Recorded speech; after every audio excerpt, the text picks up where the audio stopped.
मेरा बाप गद्दार था, मेरा पती गद्दार था, मेरा नाना गद्दार था. राऊतांनी फुटीरांना डिवचलं. 50-50 कोटीला विकले गेलेले 4 खासदार मुंबई विमानतळावर उतरले आणि भेदरलेल्या नजरेनं सशस्त्र पोलीस गराडात बाहेर पडले. ये जीना भी क्या जीना है लल्लू. चित्रगुप्तानं पापांचा हिशोब लिहायला सुरुवात केली आहे. यांची पुढील पिढी सांगेल, मेरा बाप गद्दार था, मेरा पती गद्दार था, मेरा नाना गद्दार था. जय महाराष्ट्र असं ट्विट संजय राऊतांनी केलंय आणि महाराष्ट्रात पुन्हा रान पेटलंय. आज फुटलेले 6 खासदार मुंबईत यायला आणि राऊतांनी हे ट्विट करायला म्हणजे आगीत तेल असंच झालंय. आता याचा अर्थ काय आणि राऊतांना या ट्विटमधून नेमकं काय म्हणायचंय हेही आपण पाहूयात. हे साले पुसुडीचे लोक कोण जाताय हे तुम्ही ओम निंबाळकरांचे जे नाव घेता ते एक नामचीन गद्दार, ते एक नामचीन गद्दार, ते एक नामचीन गद्दार. खासदार त्या माणसाला वाटते की बाबा खासदारांना आपल्याला ट्रान्सफर द्यावा, खासदारांना आपल्याला अमुक असतं. नमस्कार, मी स्नेहल चौधरी. आपण पाहत आहात LS मराठी. महाराष्ट्राच्या राजकीय वर्तुळात पुन्हा एकदा खोके आणि गद्दारी या शब्दांनी केंद्रस्थान पटकावलं असून ठाकरे गटाचे नेते संजय राऊत यांनी आपल्या आक्रमक आणि बोचऱ्या शब्दातून बंडखोर खासदारांवर अत्यंत गंभीर स्वरूपाचे आरोप केले. ऑपरेशन टायगर या गुप्त राजकीय खेळीच्या माध्यमातून उद्धव ठाकरे यांच्या नेतृत्वाखालील पक्षाला खिंडार पाडण्याचे प्रयत्न सुरू असल्याचं समोर आल्यानंतर राऊत यांनी समाज माध्यमांवर तसेच दिल्लीतील पत्रकार परिषदेमध्ये एकामागून एक अनेक स्फोटक खुलासे केले. राऊतांच्या या विधानांमुळे आणि एक्सवरील पोस्टमुळे महाराष्ट्राच्या राजकारणात तुफान खळबळ उडाली असून सत्ताधारी आणि विरोधक यांच्यात पुन्हा एकदा राजकीय वाकयुद्ध रंगात आलंय. संजय राऊत यांनी आपल्या अधिकृत एक्स अकाउंटवरून एक अत्यंत जळजळीत पोस्ट शेअर केली होती, ज्याची सध्या राजकीय वर्तुळात आणि सामान्य जनतेमध्ये जोरदार चर्चा सुरू आहे. या पोस्टमध्ये राऊतांनी 50-50 कोटी रुपयांना विकले गेलेले 4 खासदार मुंबई विमानतळावर उतरल्याचा आणि अतिशय भेदरलेल्या नजरेनं सशस्त्र पोलिसांच्या गराड्यात विमानतळावरून बाहेर पडल्याचा उल्लेख केलाय. इतक्यावरच न थांबता त्यांनी अत्यंत तीव्र शब्दांचा वापर करत ये जीना भी क्या जीना है लल्लू असा सवाल विचारलाय. राऊत यांनी आपल्या विधानामध्ये थेट हिंदू पौराणिक कथांचा संदर्भ घेत चित्रगुप्तानं आता पापांचा हिशोब लिहायला सुरुवात केली आहे अशी तंबीज दिली आहे. या सगळ्या बंडखोर नेत्यांना आणि त्यांच्यासोबत गेलेल्या लोकांना लक्ष करत राऊत यांनी लिहिलंय की यांची पुढील पिढी सांगेल की मेरा बाप गद्दार था, मेरा पती गद्दार था किंवा मेरा नाना गद्दार था. आणि शेवटी जय महाराष्ट्राचा नारा देत त्यांनी आपला संताप व्यक्त केला.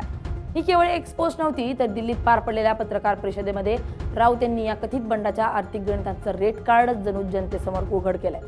त्यांनी खळबळजनक आरोप करताना सांगितलंय की महाराष्ट्राच्या खासदारांना पक्ष बदलण्यासाठी तब्बल 50 कोटी रुपयांचा आमिष दाखवण्यात आलाय आणि त्यातील 15 कोटी रुपये हे ॲडव्हान्स म्हणून मध्यरात्री संबंधित खासदारांपर्यंत पोहोचवण्यात आले होते.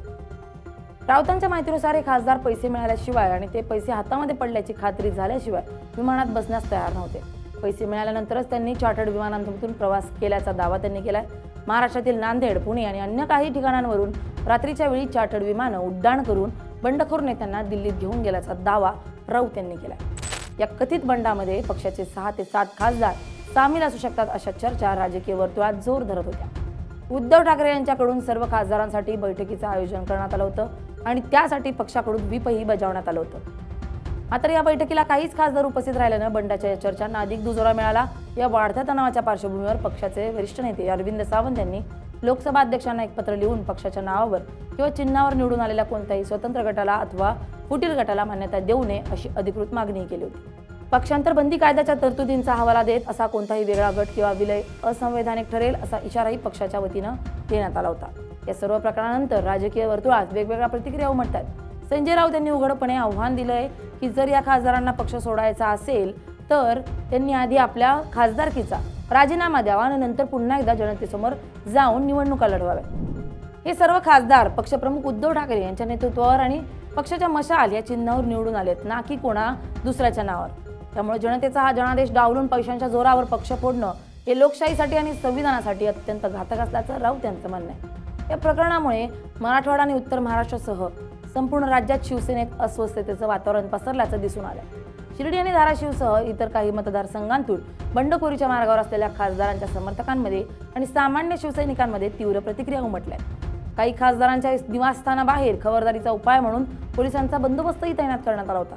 बंडखोर खासदारांपैकी एका खासदारानं पक्षांतर करण्याच्या मोबदल्यात आपल्या वडिलांच्या हत्येचा निकाल आपल्या बाजूने लावून घेण्यासाठी तडजोड केल्याचा अत्यंत गंभीर आरोपही राऊतांनी केला. या संपूर्ण घडामोडींनी महाराष्ट्रातील राजकीय वातावरणात पुन्हा एकदा कटुता आणि संघर्षाची ठिणगी टाकली आहे. एकीकडे महाविकास आघाडीला नुकत्याच पार पडलेल्या लोकसभा निवडणुकीत मोठं यश मिळालं होतं, तर दुसरीकडे अशा प्रकारे ठाकरे गटाला खिंडार पाडण्याच्या हालचालींमुळे हा उद्धव ठाकरेंसाठी आणि संपूर्ण मवियासाठी मोठा राजकीय धक्का मानला जातोय. राजकारणातील सत्तेचा खेळ आणि अर्थकारणाचा झालेला हा वापर पुन्हा एकदा ऐरणीवर आलाय.